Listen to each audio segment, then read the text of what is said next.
कहीं ना कहीं हम सभी सेल्फिश होते हैं। देखा जाए तो गैरों के बीच ही नहीं, हम अपनों के साथ रहते हुए भी सिर्फ अपने ही बारे में सोचते हैं। पर कभी ना कभी जिंदगी हमें एहसास दिला देती है हम अकेले कुछ भी नहीं। दूसरों का साथ ही हमें जिंदगी का सच्चा एहसास करवाता है।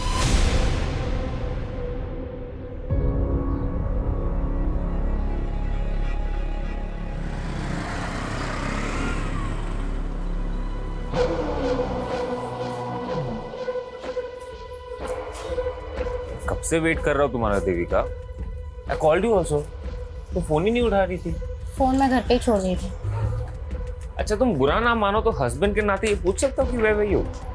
अब डिनर में क्या खाओगे? मैं बना देती हूँ। तुम बना रही हो? क्या बात है, कुक नहीं आ रही क्या आज? उसकी अब ज़रूरत नहीं है, मैंने खाना बनाना सीख लिया। और वैसे भी हर औरत को खाना बनाना तो आना ही चाहिए। सुन के बहुत अच्छा लगा। वैसे आजकल तुम मुझसे बहुत प्यार से मेरे बारे में काफी सोचने लगी हो। मैंने तुम्हें समझने में बहुत देर कर दी जोसेफ, पता नहीं, खुद में ही उलझी हुई थी। जो रिश्ते जल्दी बनते हैं ना वो टिकते भी नहीं है। हमारा रिश्ता देर से बना है ना तो गहरा भी बहुत होगा।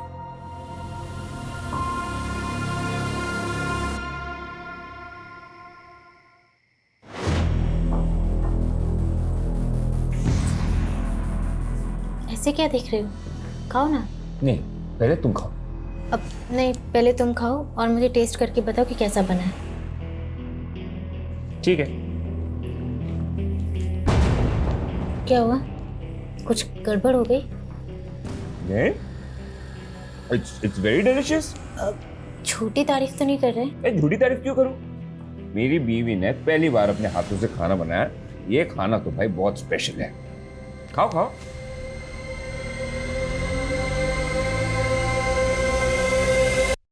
इतना बुरा भी नहीं है।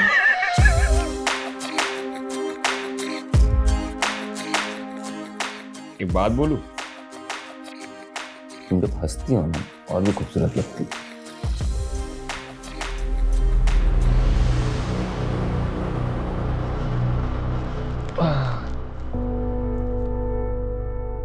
जोसेफ, तुम्हें कुछ चाहिए था?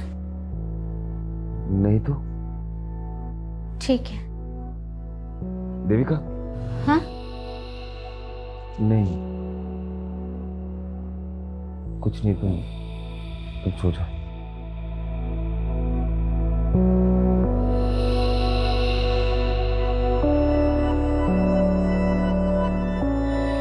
रिश्ते भी अजीब होते हैं। कभी दो लोग दो पटरियों की तरह साथ चलते रहते हैं और कभी मिलके भी नहीं मिल पाते। तो कई बार रिश्तों का एक लंबा सफर भी एक क्षितिज पे आके मिल जाता है। सच में? आज मैं इतना खुश हूँ। हम 2 से 3 होने वाले हैं।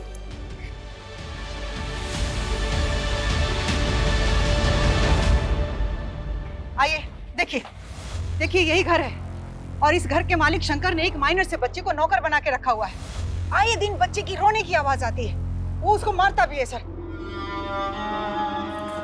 आए दिन नुकसान करता रहता है। अब इसके पैसे कौन तेरा बाप देगा? हैं? कहाँ है वो बच्चा? क्या हुआ? कहाँ है वो बच्चा? अरे हुआ क्या है? क्या हुआ?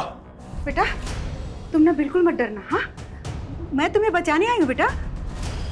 ये आदमी तुम्हें बहुत मारता है ना। अरे ये गंगा जी क्या बोली जा रही है? देखिए, गंगा जी का कहना है कि आप बच्चे से बाल मजदूरी करवाते हो, उसे मारते हो। अरे सर, ये तो मेरे दूर का भांजा है सर। लगता है गंगा जी किसी बात की दुश्मनी निकालना चाहती है मेरे से। शंकर ड्रामा बंद करो। सर अरेस्ट करो आप इसे। आप आइए यहाँ पे आइए। बेटा डरो मत बेटा, मुझे बताओ, ये अंकल आपको मारते हैं? आपसे काम करवाते हैं? नहीं सर, ये तो मेरे मामा है। देखा सर, देखा आपने? सर मैं इसका मामा हूँ सर। इसके माँ बाप मर गए तो मैं इसे गांव से अपने साथ लेकर आ गया ताकि मैं इसे पाल पोस कर बड़ा कर सकूं। अरे सर आप जानते नहीं कि वो कैसा आदमी है। मैं उसकी पड़ोसी हूँ, मैं जानती हूँ। देखिए गंगा जी, बच्चे ने क्या बोला कि वो उसका मामा है, वो उसे मारता नहीं है। ऐसे में हम कैसे एक्शन दें? चलिए। सर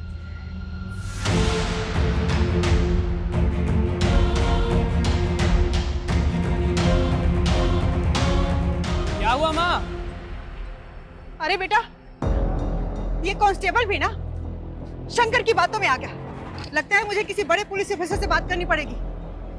अरे माँ, ये शंकर कितना संकी है आपको पता है ना? आप क्यों अपनी सोशल वर्क के चक्कर में खतरा मोल लेती रहती हैं? ईशान, तू मेरा बेटा हो कैसी बातें कर रहा है?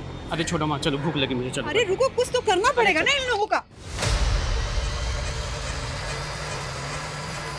अरे ऐसे कोई कॉम्प्लिकेशन नहीं है पापा।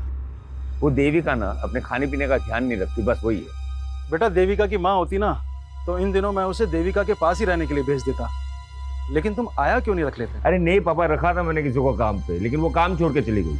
अब मैं सोच रहा हूँ 24 घंटे डिलीवरी तक मैं ही रहूँ उसके साथ। जोसेफ बेटा, मेरी कोई भी जरूरत हो तुम्हें तो बताना प्लीज। ठीक है पापा।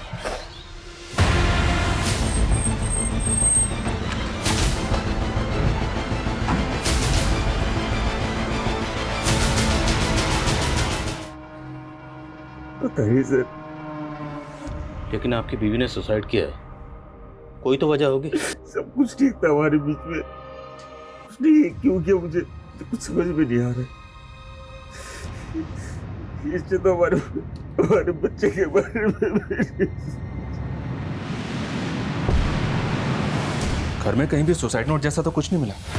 हैरानी की बात है, हस्बैंड कह रहा है कि दोनों के बीच में सब कुछ ठीक ठाक था। अगर ठीक ठाक था तो फिर बीवी ने सुसाइड क्यों किया? कोई तो बड़ी वजह होगी। उसे वजह के बारे में कुछ पता ही नहीं। पड़ोसी से पता करो, क्या वाकई मियाँ बीवी के बीच में सब कुछ ठीक ठाक था? सर, कल ही मैंने अपनी बेटी से फोन पर बात की थी। ऐसा लगा ही नहीं कि वो अचानक से ऐसा कदम उठा लेगी। लेकिन आपकी बेटी ने खुदकुशी की है तो जाहिर सी बात है कोई बड़ी वजह होगी, वरना आप खुद सोचिए 4-5 महीने की प्रेग्नेंट लेडी इतने एक्सट्रीम स्टेप क्यों उठाएगी? सर, यही बात तो मुझे भी खाई जा रही है। देविका और जोसेफ की शादी कब हुई थी? कितना वक्त हो गया? सर, यही करीब कोई 1.5 साल। और मियाँ बीवी के बीच में रिश्ता कैसा था? कोई अनबन, कोई लड़ाई झगड़ा? नहीं सर, मेरा दामाद तो देविका को अपनी जान से भी ज्यादा चाहता है।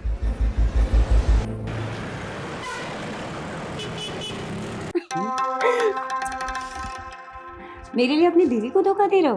अरे तुम्हारे सामने मेरी बीवी क्या है मेरी जान। तो डिवोर्स दे दो उसको। को डिवोर्स नहीं दे सकता ना मेरी जान, क्योंकि उसके करोड़ों की प्रॉपर्टी मेरे हाथ से चली जाएगी। अपनी बीवी के पैसों से हम फुल ऐश करेंगे। अब चलें?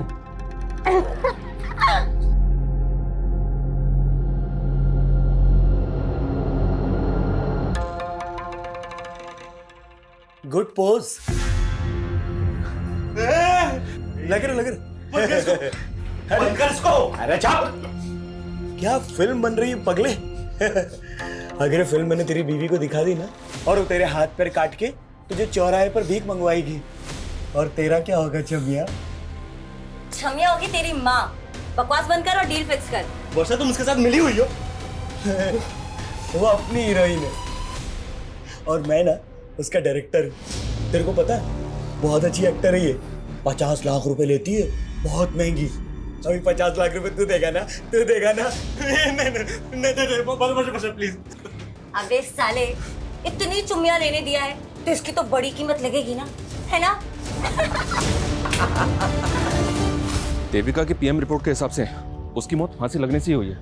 कोई फाउल प्ले नजर नहीं आ रहा है। लेकिन शर्मा, एक 4-5 महीने की प्रेग्नेंट औरत जो कि माँ बनने वाली, वो ऐसे सुसाइड करेगी? कोई तो बड़ी वजह होगी। अब वजह के बारे में ना तो हस्बैंड को पता है ना फादर को। और उसके पड़ोस में भी इंक्वायरी की, सब लोगों का यही कहना है कि देविका का और उसके पति का काफी अच्छा रिश्ता था। या फिर कोई ऐसी वजह है जो हस्बैंड और फादर भी नहीं जानता, या फिर जानते हैं लेकिन छुपा रहे हैं। शर्मा, जब तक वजह का पता नहीं चल जाता हम केस क्लोज नहीं कर सकते। देविका के दोस्त, रिश्तेदार, call record, social media account सब जगह चेक करो, शायद कोई हिंट मिले। Okay sir.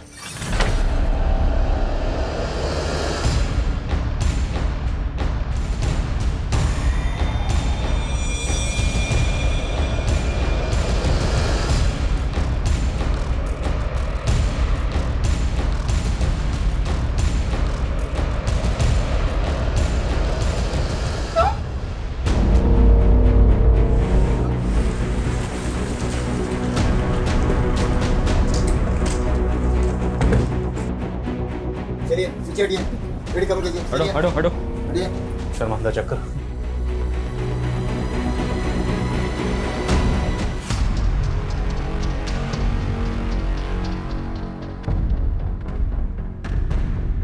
घर की कंडीशन देखकर लग रहा है कि रॉबरी का केस है। हो सकता है कि कातिल लूट के इरादे से घर में आया और लूट के साथ साथ औरत का कत्ल करके भाग। सर इनका गंगा अग्रवाल नाम है और ये पड़ोसी इन लोगों ने कॉल किया था। आइए। सर सुबह मैंने दरवाजा खुला देखा और अंदर आकर देखा तो ये सब। इनकी फैमिली में और कौन कौन है? सर ये अपने बेटे ईशान के साथ रहती थी। मैंने सुबह ईशान को कॉल किया था लेकिन उसका फोन बंद आ रहा है सर। कहाँ हो सकता है ईशान? सर उसको तो हमने पिछले 2 दिन से यहाँ नहीं देखा। काम क्या करता? सर वो एक मल्टीनेशनल कंपनी में जॉब करता है। कविता, इनसे ईशान का नंबर लो और कॉल करो सर। सर। शर्मा, आइए। बड़ी को पोस्टमार्टम के लिए भेजो और फ्रेंसिक को बोलो। Okay sir. Suhas, Suhas. Sir. क्या हुआ? सर दरअसल मैं जानता हूँ इस लेडी को। कुछ दिनों पहले इसने अपने पड़ोसी शंकर के खिलाफ कंप्लेंट की थी मुझसे। देखिए यही घर है और इस घर के मालिक शंकर ने एक माइनर से बच्चे को नौकर बना के रखा हुआ है। कल रात गंगा का ब्रूटल मर्डर हो गया। अब ये मर्डर किसने किया तुम तो जानते ही होगे। सर मुझे कैसे पता होगा? तो गंगा ने तुम्हारी कंप्लेंट क्यों की? अरे सर उनको कोई गलतफहमी हुई थी। वो तो हम बड़ा बड़ों की दूर कर देते हैं। फिलहाल तुम ये बताओ, तुम्हारे यहाँ जो माइनर बच्चा काम करता था वो कहाँ? सर वो मेरे दूर का भांजा है सर। उसे ज़रा पास बुलाओ। बुलाओ कहाँ? लेकिन सर वो तो गाँव चला गया। कौन सा गाँव? एड्रेस बोल। देख परेश, मैं पहले ही बोल चुकी हूँ, ये वन नाइट स्टैंड का धंधा मैं छोड़ चुकी हूँ। अरे वो ठीक है, लेकिन ये आदमी ना एक रात का 1 लाख रुपया दे रहा है पूरा।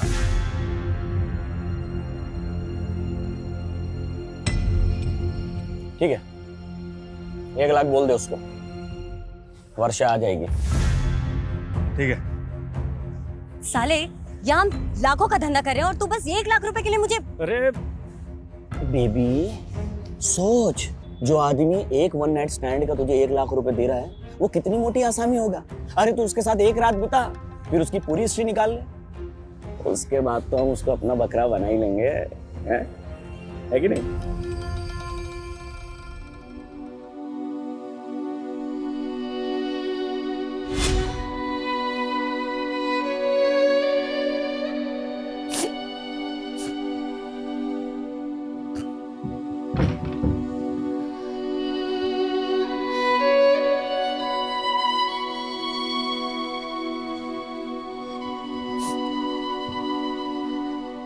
देखो देविका, मैं समझ सकता हूँ कि तुम अपने फादर को बहुत मिस कर रही हो, लेकिन मेरा विश्वास करो, तुम्हें खुश रखने के लिए मुझसे जो भी होगा ना मैं करूँगा। मैंने तुम्हें बोला था ना कि पापा को शादी के लिए मना कर दो। तुम्हें अच्छे से मालूम था कि ये शादी मेरी मर्जी से नहीं हो रही। देखो देविका, समझदारी इसी में है that you accept the truth, और सच्चाई ये है कि अब हमारी शादी हो चुकी है, लेकिन जो वादा मैंने तुम्हारे पापा से किया है वही वादा तुमसे भी कर रहा हूँ कि तुम्हें खुश रखने के लिए मैं कुछ भी करूँगा। लेकिन मैं तुमसे प्यार नहीं करती। वो तो मुझे पता है, प्यार तो बहुत दूर की बात है, तुम शायद मुझे पसंद भी नहीं करती, लेकिन देखना एक दिन तुम्हें मुझसे प्यार हो ही जाएगा। ऐसा कभी नहीं होगा, और हाँ, आइंदा मुझे छूने की कोशिश मत करना। सर मैंने देविका का सीडीआर और सोशल मीडिया अकाउंट चेक किया, उससे कोई भी क्लू नहीं मिल रहा है कि उसने सुसाइड क्यों किया। लेकिन सर उसकी डेली एक्टिविटी में एक चीज़ बहुत अजीब थी, वो चर्च के सामने एक आदमी को रोज खाना खिलाने जाती थी और वो भिखारी कुछ दिनों से गायब है। तो तुम्हें लगता है उस भिखारी का देविका के सुसाइड से कुछ ताल्लुक हो सकता है? हो सकता है सर। ठीक है, पता करो भिखारी कौन है और कहाँ गायब। सर। और जा सबको बुलाओ। Okay sir. सर, गंगा के बेटे ईशान का कुछ पता नहीं चल रहा है। पता चला है कि वो गंगा के मर्डर से 1 दिन पहले से ऑफिस नहीं आ रहा था। तो यू थिंक कि ईशान के गायब होने का उसकी माँ गंगा के कत्ल से कोई ताल्लुक हो सकता है? May be sir. शर्मा, उसके गायब होने की कुछ और वजह भी हो सकती है। ईशान के कॉल रिकॉर्ड चेक करो। Okay sir. और सर, गंगा का फोन अनलॉक हो गया जो हमें क्राइम सीन से मिला था। उसके फोन के रिकॉर्ड के मुताबिक उसने लास्ट कॉल केदार वर्मा को किया था। सर दरअसल गंगा जी गरीबों और बेसहाराओं के लिए एक रैन बसेरा बनवाना चाहती थी, तो वो मेरे थ्रू ही सर ज़मीन देख रही थी, इसलिए मैंने उनको कॉल किया था। सर आप गंगा जी को कब से जानते थे? करीब 6-7 महीने से। उनका किसी से कोई झगड़ा, कोई दुश्मनी? सर इसके बारे में तो मुझे कुछ नहीं पता है सर। अगर गंगा कोई ज़मीन खरीदने वाली थी तो हो सकता है उसने घर में कुछ कैश ला के रखा हो और इसी कैश की वजह से उसको मार दिया गया। सर शंकर ने अपने भांजे का जो गांव का एड्रेस दिया था वो फेक निकला, और सर शंकर भी घर पे नहीं है, शायद वो भाग गया होगा। और ये सब तुम्हारी गलती की वजह से हुआ, क्योंकि तूने गंगा की कंप्लेंट को सीरियसली लिया ही नहीं, मुझे तक नहीं बताया। अब खड़े क्या हो, पता करो शंकर कहाँ भाग गया। सर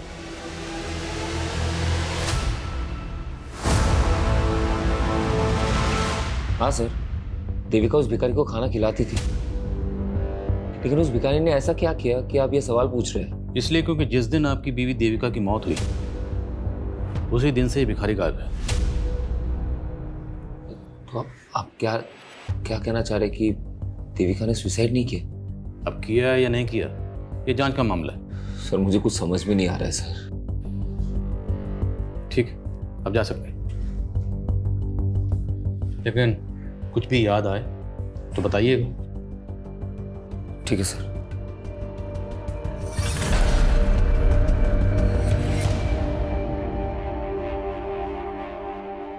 मैं कमिंग सर? हाँ सर, ईशान का फोन गंगा की हत्या की एक दिन पहले यानी कि 23 जुलाई की रात को इंदौर में बंद हुआ था। उसके कॉल रिकॉर्ड्स के मुताबिक उसको लास्ट कॉल वर्षा नाम की एक लड़की ने किया था। ये वर्षा है सर, ये वर्षा सूरत की रहने वाली है और सरप्राइजिंग बात यह है कि गंगा की हत्या के एक दिन पहले से ही वर्षा का फोन भी बंद है। तुम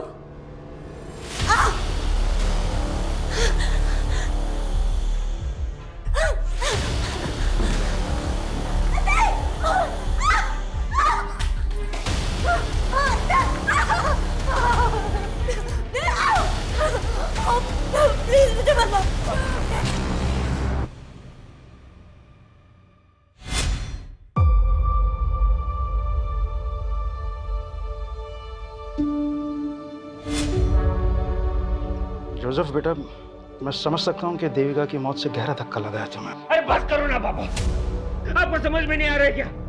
आपकी वजह से मेरी और देविका की जिंदगी बर्बाद हो गई है। ये कैसी बात कर रहा है बेटा? और नहीं तो क्या, आपको पता था ना देविका मुझसे शादी नहीं करना चाहती थी, लेकिन उसके मर्जी के खिलाफ आपने उसकी शादी मेरे साथ करवा दी। कितनी मुश्किल से मैंने उसके दिल में अपने लिए जगह बनाई थी। देखिए ना क्या हुआ, एक बार भी उसने मेरे बारे में नहीं सोचा। ये तो छोड़ा, हमारे बच्चे के बारे में नहीं सोचा। बेटा मैं भी तो यही जानना चाहता हूँ, तुम दोनों के बीच में तो सब कुछ ठीक चल रहा था, फिर देविका ऐसा कैसे कर सकती है? कहीं किसी ने उसे मार तो नहीं दिया? किसने? मैं भी तो हो सकता हूँ ना। कैसी बात कर रहे हो तुम? पापा आप भी तो हो सकते हो। जोसेफ, तो फिर कौन है उसका दुश्मन? जोसेफ, किसने मारा? अपने आप को संभाल। जोसेफ अपने आप को संभाल। मैं पागल हो रहा हूँ। जोसेफ अपने आप को संभाल। मेरा दिमाग खराब हो रहा है, मुझे समझ में नहीं आ रहा मैं क्या करूंगा। जोसेफ अपने आप को मुझे ना जिंदा नहीं रहना है। मैं मर जाता हूँ, बेहतर होगा मैं मर जाता हूँ। नहीं जोसेफ।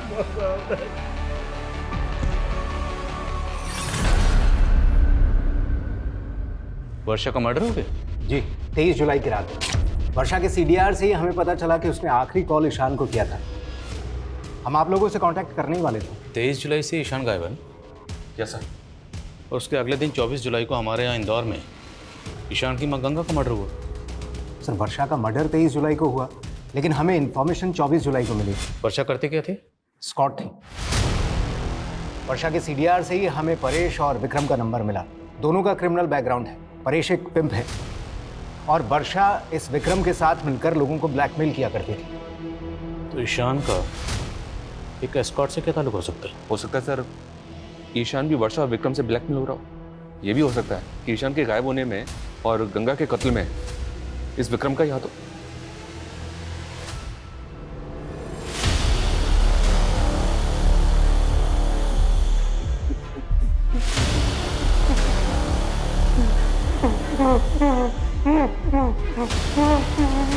बोलो कविता। सर गंगा के पड़ोसी शंकर के सीडीआर में एक अब्दुल नाम के आदमी का नंबर मिला है। सर ये आदमी थोड़ा सस्पिशियस लग रहा है। कौन है अब्दुल? सर अब्दुल एक मेड एजेंसी चलाता है और कुछ दिन पहले उसके साथ ह्यूमन ट्रैफिकिंग पे पूछताछ भी हो चुकी है। सर देवास पुलिस को शक था कि वो ऐसे लोगों को काम पर लगवाता है जो ह्यूमन ट्रैफिकिंग के विक्टिम है, लेकिन सर उस पर कोई आरोप साबित नहीं हुआ है। तो मुमकिन है शंकर ने इस अब्दुल के जरिए ही उस माइनर बच्चे को काम पे रखा हो। मिलो इस अब्दुल से। मैडम मैं ऐसे वैसे लोगों को काम पे नहीं लगवाता मैडम, सबकी पुलिस वेरिफिकेशन होती है। मैंने शंकर के यहाँ किसी बच्चे को काम पे नहीं लगवाया था। तो शंकर तुझे कॉल क्यों कर रहा था? रोज कितने कॉल आते हैं मैडम मेड सर्वेंट के लिए, अब उसमें शंकर कौन है मैं नहीं जानता। सर एक दूसरे एस्कॉर्ट से उस पे परेश की टिप मिली सूरत पुलिस को, वो जन्म में कहीं छुपा हुआ है। उठाओ सर मैंने कुछ नहीं किया सर मैं तो उस रात वर्षा के लिए सिर्फ एक क्लाइंट बुक किया था सर। कौन क्लाइंट? नाम बोल। सर मैं उससे पर्सनली जानता हूँ सर उसने मुझे सामने से फ़ोन किया था, वो वर्षा को 1 लाख रुपए देने के लिए कहा था। सर मुझे लगता है उसने ही मारा हो उसे। हाँ वो मारा हमें। हमें पता है कि वर्षा और विक्रम लोगों को ब्लैकमेल करके लूटते थे। तेरा क्या रोल इसमें? पार्टनर है उनका? हाँ? नहीं सर ये उन दोनों का अलग से कांड है सर। विक्रम का? सर मुझे नहीं पता सर। उस क्लाइंट ने जिस नंबर से कॉल किया था, नंबर बोल।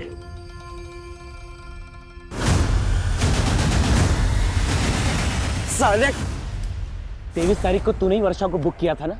भाई तुम दोनों का बकरा बनके मैं पहले ही पछता रहा हूँ, और मैं वर्षा को क्यों बुक करूंगा? ठीक है, अगली केस निकाल। पहले मैं तुम्हें बहुत पैसे दे चुका हूँ, अब नहीं है मेरे पास। अरे नहीं का मतलब क्या है? वो वीडियो तेरी बीवी को दिखा दूंगा। नहीं भाई, मुझे थोड़ा और टाइम दे दो, मैं कुछ करता हूँ। ठीक है, अगली बार किस टाइम पे चाहिए, समझे? वरना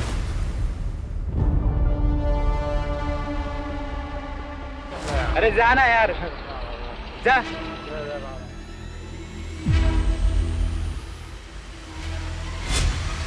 जिस दिन आपकी बीवी देविका की मौत हुई, उसी दिन से ही भिखारी गायब है। कहाँ गायब हो गया? सच बोलो।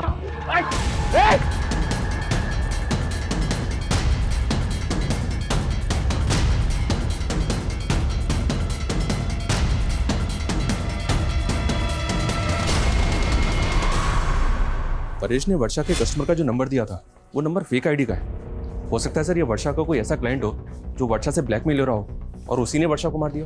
लेकिन सवाल ये है, क्या वर्षा के कातिल का गंगा के कत्ल से भी ताल्लुक है, या फिर ये दोनों केसेस अलग अलग हैं? और सर ये ईशान के गायब होने की कहानी भी समझ में नहीं आ रही। आएगी शर्मा, सब समझ में आएगी। एक बार ये इस विक्रम को ढूंढो, फिर सब समझ में आएगी। सर जोसेफ का कॉल आया था, उसने उस भिखारी को एमजी रोड पे देखा है।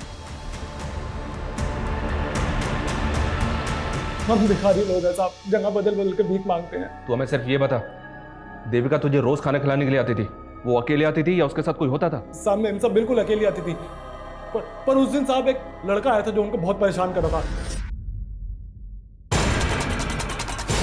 मेरी बात सुनो प्लीज, एक बार मेरी बात तो सुनो प्लीज। कौन था वो लड़का? मैं नहीं जानता साहब, पर साहब मैंने कुछ नहीं किया, मुझे माफ कर दो।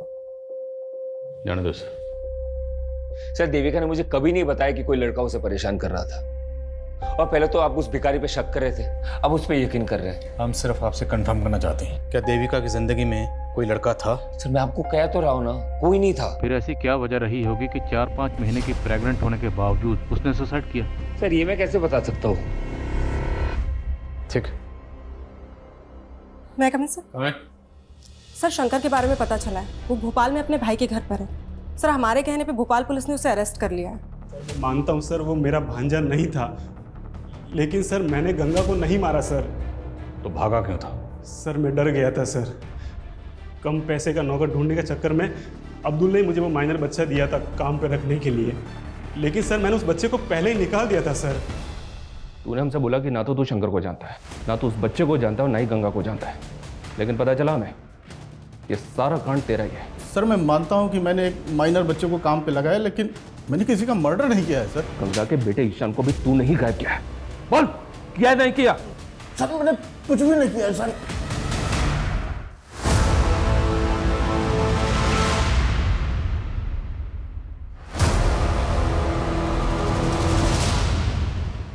चल ला, अगली किस्त दे। नहीं लाया और ना लाऊंगा। क्या? हाँ, मैंने अपनी वाइफ को सब बता दिया है, तुझे जो वीडियो भेजना भेज। 1.5 आना बनता है तेरी तो। साले तो पुलिस लेकर आया। अब जल्दी से बता, क्यों मारा वर्षा और गंगा को? वर्षा तो मेरी पार्टनर थी साहब, मैं उसको क्यों मारूंगा? और ये गंगा कौन है? मैं किसी गंगा को नहीं जानता। मैं बताता हूँ तुझे गंगा कौन है। गंगा ईशान की माँ, और ये वर्षा ईशान को कॉल करती थी। अब ये बता कि वर्षा ईशान को कॉल क्यों करती थी, बोल।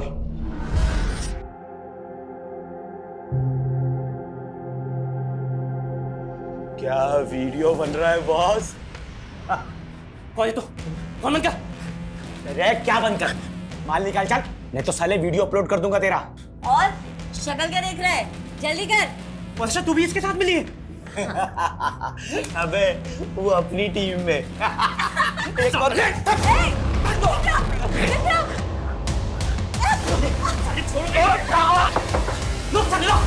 सर वो साला 1.5 आना निकला, मुझे तो लगा वो वर्षा को उधर ही खत्म कर देगा, पर पता नहीं कैसे वर्षा उसके चुंगल से बच के बाहर आ गई।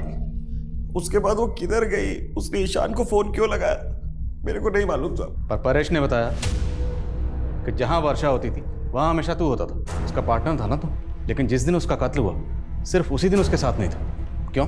जब मैं लॉज में पहुंचा तब तक वर्षा का कांड हो चुका था साहब। लेकिन साहब वहां मेरी नजर एक विजिटिंग कार्ड पर पड़ी साहब।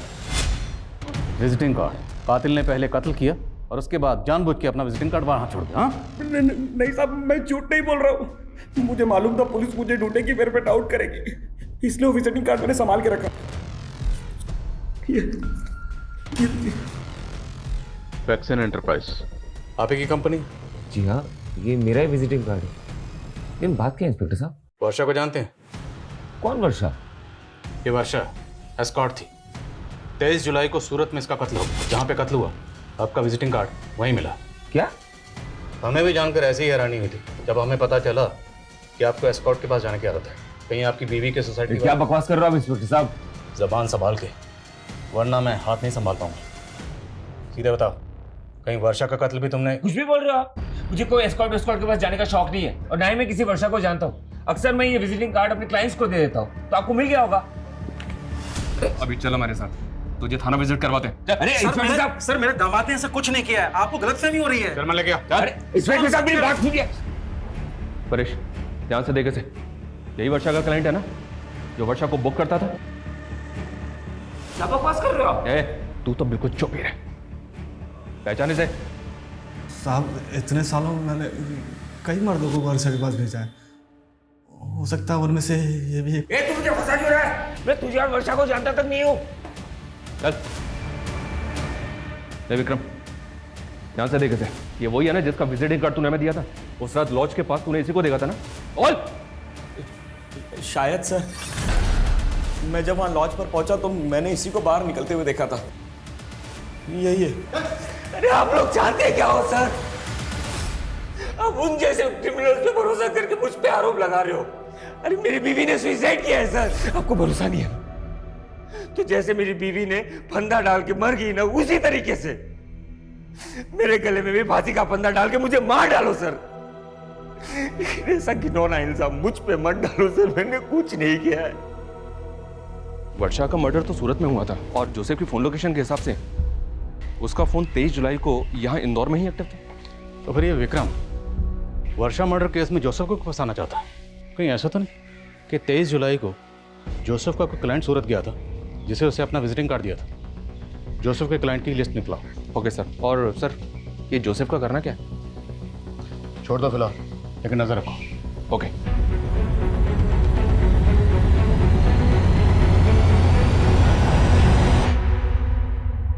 मैं come sir? Sir state agent Kedar के बारे में इंफॉर्मेशन मिली है। उसने एक बिल्डर के साथ मिलकर फॉरेस्ट लैंड पर अनऑथराइज कंस्ट्रक्शन करवा लिया और सर वहाँ के सारे फ्लैट्स भी बेच दिए। सर ये घोटाला बहुत बड़ा है और सर ये भी मालूम पड़ा है कि उसकी फॉरेस्ट डिपार्टमेंट के लोगों के साथ काफ़ी अच्छी साठगांठ है। लेकिन गंगा ऐसे फ्रॉड स्टेट एजेंट से इलीगल जमीन क्यों खरीद रही थी? ये केदार हमें गुमराह तो नहीं कर रहा? सर गंगा एक सोशल एक्टिविस्ट है, तो हो सकता है कि वो केदार के खिलाफ कोई एक्शन लेना चाहती हो। गंगा का फोन चेक करो, हो सकता है उसमें केदार के खिलाफ कोई सबूत मिले। और नजर रखो केदार पे।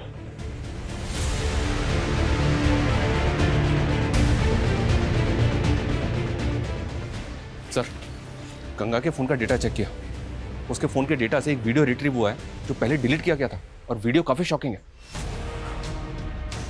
ये देखिए सर।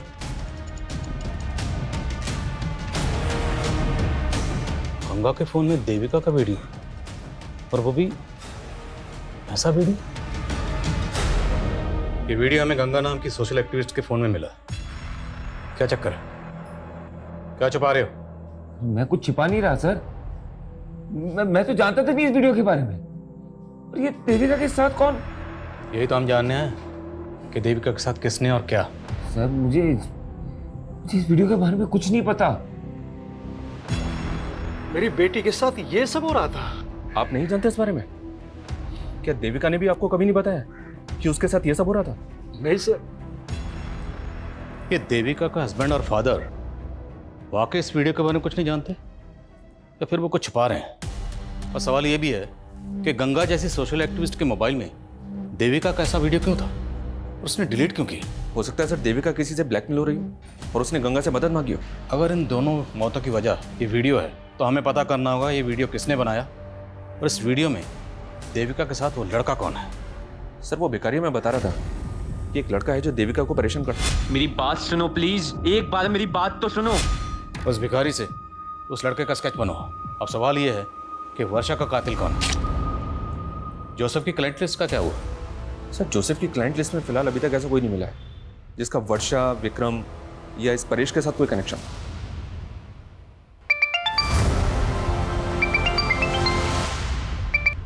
हेलो,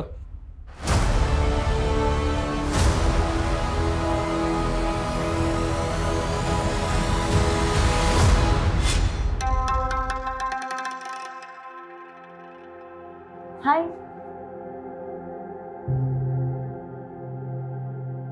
आप किसी का वेट कर रहे हैं? एक्चुअली मैं कंपनी ढूंढ रही थी। अगर आपसे कोई मिलने आने वाला है तो कोई बात नहीं। Excuse me. अरे सुनिए तो। अरे ये क्या बदतमीजी है? आप तो बुरा मान गए। मैं एक्चुअली कहना चाह रही थी कि अगर आप अकेला महसूस कर रहे हैं तो देखो तुम गाड़ी से निकलो प्लीज। क्या है ना, पास में एक होटल है, एक बार फिर से सोच लो।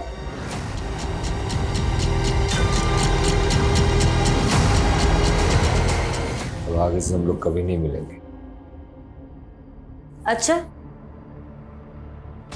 अभी नशे में तो कह रहे थे कि तुम्हारी बीवी तुम्हारे साथ सोती नहीं है।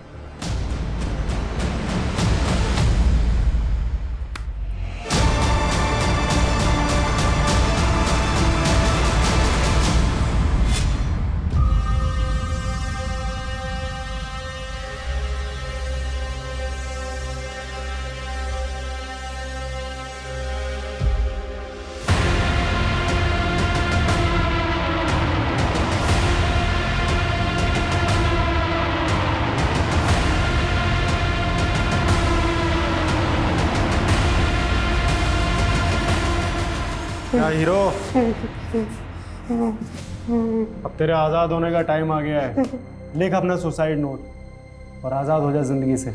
लिख के तूने ही अपनी माँ का मर्डर किया है, इसलिए अब तू भी सुसाइड कर रहा है। चल लिख।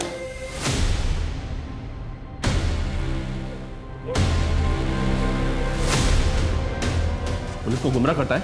अब ले, खोलो से।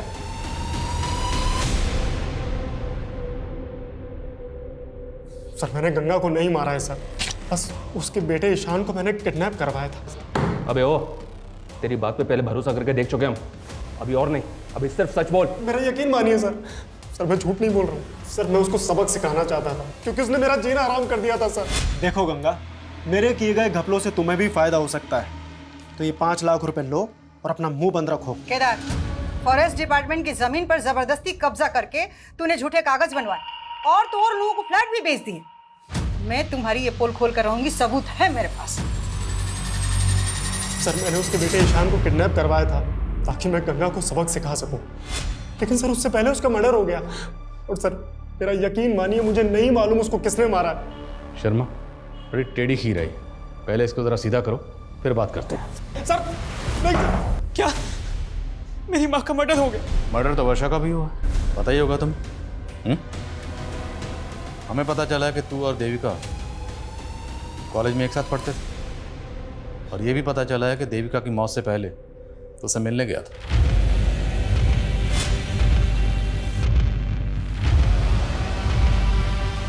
देविका प्लीज मेरी बात सुनो। देखो हमारे बीच जो भी था सब खत्म हो चुका है। मेरी जोसेफ से शादी हो चुकी है।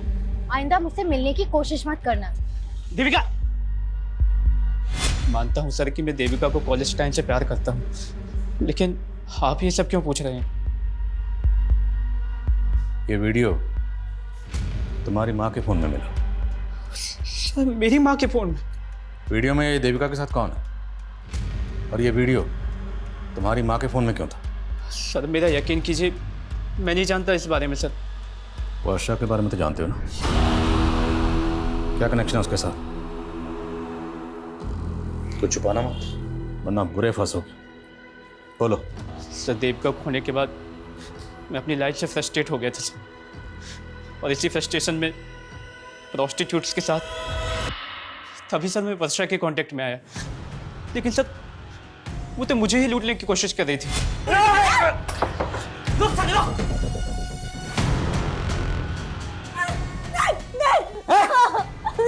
प्लीज मुझे मत मारो, मैं वैसे ही मरने वाली हूँ, मुझे एड्स है। क्या? तुझे 1 साल मेरे साथ रही थी तू? लेकिन हमने प्रोटेक्शन यूज किया था, प्लीज प्लीज मुझे छोड़ दो। पानी।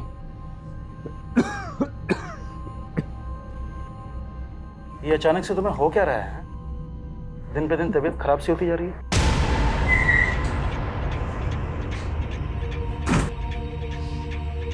चलो अरे चलो हमारे साथ। अरे सर मैंने क्या किया? एक मिनट किया। सब बताएंगे तुझे, लेकिन लॉकअप में। अरे सर मेरी बात तो सुनिए। चलो सर। अरे सर मेरी बात सुनिए, कुछ नहीं किया ही नहीं सर। मुझे क्यों लेके आया? मैं कह तो रहा हूँ मैंने कुछ नहीं किया। सर तुम्हारे नाटक से पर्दा अब उठ चुका है। हमें पता चल चुका है कि तुम सिटी हॉस्पिटल में एक लंबे अरसे से अपना इलाज करवा रहे हो, क्योंकि तुम HIV पॉजिटिव हो। तुम्हें ये बीमारी मिली वर्षा से, और फिर तुमसे तुम्हारी बीवी देविका को। 23 जुलाई की रात को तुम यहाँ इंदौर में नहीं बल्कि सूरत में थे। तुमने क्राइम शोज में देखा कि कॉप फोन लोकेशन से ही क्रिमिनल तक पहुँचते हैं। तुम बड़ी चालाकी से अपना फ़ोन यहाँ छोड़कर ट्रेन में ट्रैवल करके सूरत पहुँचे, लेकिन तुम सूरत के रेलवे स्टेशन के CCTV कैमरा में कैप्चर हो गए। Start now.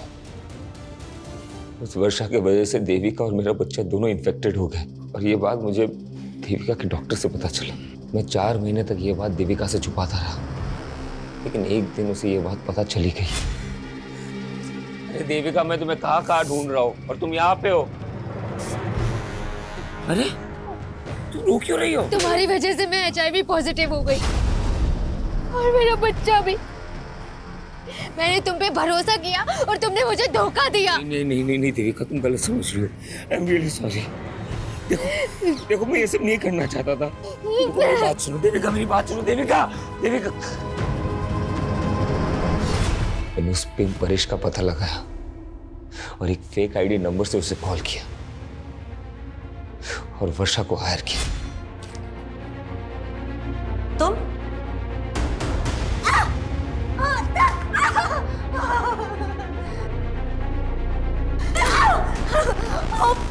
प्लीज मुझे मत मारो। तूने मुझे HIV इन्फेक्टेड कर दिया। तेरी वजह से मेरी बीवी, मेरा होने वाला बच्चा, मैं तुझे नहीं छोड़ूंगा। नहीं, मुझे पैसे मिले थे।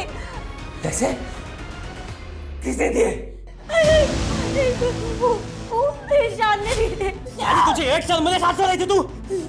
लेकिन हमने प्रोटेक्शन यूज किया था, प्लीज प्लीज मुझे छोड़ दो।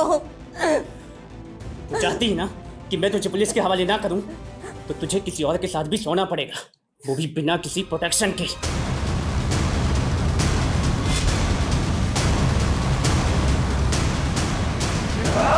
तो मुझे समझ में नहीं आया कि ईशान ने ऐसे क्यों किया। सर देविका जोसेफ की हो चुकी थी, जो मुझे हरगिज बर्दाश्त नहीं था। मैं देविका और जोसेफ से बदला लेना चाहता था, और मैंने एक प्लान बनाया कि वर्षा जोसेफ को HIV इन्फेक्ट कर दे। तुम्हें यह बात पता नहीं थी कि तुमसे शादी से पहले देविका ईशान से प्यार करती थी? शादी से पहले देविका का किसी के साथ अफेयर था, ये मुझे पता था। लेकिन वो ईशान था, ये मुझे नहीं पता था। फिर तुम दोनों की शादी कैसे हुई? सर ये सब कुछ उस गंगा की वजह से हुआ है। देखिए यही घर है, और इस घर के मालिक शंकर ने एक माइनर से बच्चे को नौकर बना के रखा हुआ है। मेरी बेटी तो ईशान से प्यार करती थी, लेकिन गंगा को मेरी बेटी और ईशान की नजदीकियां पसंद नहीं थी। और सब वो वीडियो गंगा ने बनाया था, जिसमें मेरी बेटी उसके बेटे के क्या? उस वीडियो में जो लड़का है वो ईशान है, और ईशान की माँ ने वो वीडियो? मैडम मुझे सच में नहीं मालूम था कि मेरी माँ ने हम दोनों का कोई वीडियो भी बनाया था। सर वो औरत जितनी भी महान बनती थी, लेकिन बहुत गिरी हुई औरत थी। परेश, देखिए अपनी बेटी की करतूत। कौन बोल रही हैं? गंगा अग्रवाल। तेरी बेटी ना मेरे बेटे को अपने प्यार के जाल में फंसाने की कोशिश कर रही है। ये कैसी बातें कर रही हैं आप? जो लड़की शादी से पहले मेरे बेटे के साथ सो सकती है, वो लड़की किसी और के साथ भी सो सकती है। और अगर तूने अपनी बेटी को नहीं समझाया ना, तो ये वीडियो वायरल कर दूंगी। वैसे भी मेरा बेटा तो इसमें दिख नहीं रहा। नहीं, प्लीज ऐसा मत करना। इससे पहले कि तेरी बेटी का जादू मेरे बेटे के सर चढ़कर बोले, अपनी बेटी की शादी करा दो। और सिर्फ 7 दिन की मोहलत दे रही हूँ बस। लेकिन इतनी जल्दी मैं देविका की शादी कैसे कर पाऊंगा? लड़का भी मैं बता देती हूँ। एक अच्छा लड़का है जोसेफ, दूसरे समुदाय का है, लेकिन बहुत अच्छा है। जब मुझे ईशान के बारे में पता चला तो मैंने इस बारे में देविका के फादर के साथ जाके बात की और उन्होंने मुझे सब कुछ सच सच बता दिया। मुझे तो लगा गंगा आंटी की वजह से मुझे देविका जैसी लड़की मिली, लेकिन वो तो सबसे बड़ी कमी नहीं थी। इस सारे फसाद की जड़ वही थी।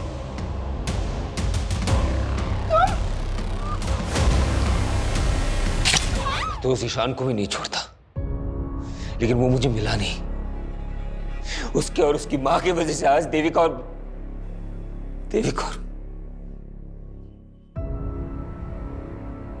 सर कई केसेस में अक्सर गंगा जैसी विक्टिम के किरदार कुछ इस तरह से नजर आते हैं, ऐसा लगता है कि जैसे क्राइम के सबसे बड़े कल्प्रिट वो ही हैं। और सर गंगा जैसी सोशल एक्टिविस्ट जिसकी समाज में इतनी ज्यादा इज्जत थी, उसने जिस तरह से देविका का वीडियो बना के उसके फादर को प्रेशराइज किया, इस गुनाह की वजह तो उसी दिन पैदा हो गई थी। लेकिन जब जुर्म ने पहली बार दस्तक दी थी, अगर उसी वक्त देविका के फादर पुलिस के पास आए होते तो इस जुर्म को होने से रोका जा सकता है। हमने अक्सर देखा विक्टिम की चुप्पी बड़े बड़े गुनाहों को जन्म देती है। सर जिस तरह से ईशान ने वर्षा का इस्तेमाल करके जोसेफ को HIV इन्फेक्टेड किया है, हैरानी होती है कि लोग अपनी नफरत में किस हद तक गुजर जाते हैं। और ये जोसेफ जैसे लोगों की लापरवाही है जो वर्षा जैसी अनजान लड़कियों पर भरोसा करके इतना बड़ा नुकसान उठा लेते, जिसकी सजा वो खुद तो भुगतते ही, उनके साथ साथ उसका खामियाजा उनके अपनों को भी भुगतना पड़ता है। और इस केस में वो खामियाजा उठाया उसकी बीवी देविका ने, जो बिना किसी कसूर के पहले गंगा की जातियों का शिकार है और फिर जोसेफ की लापरवाही का।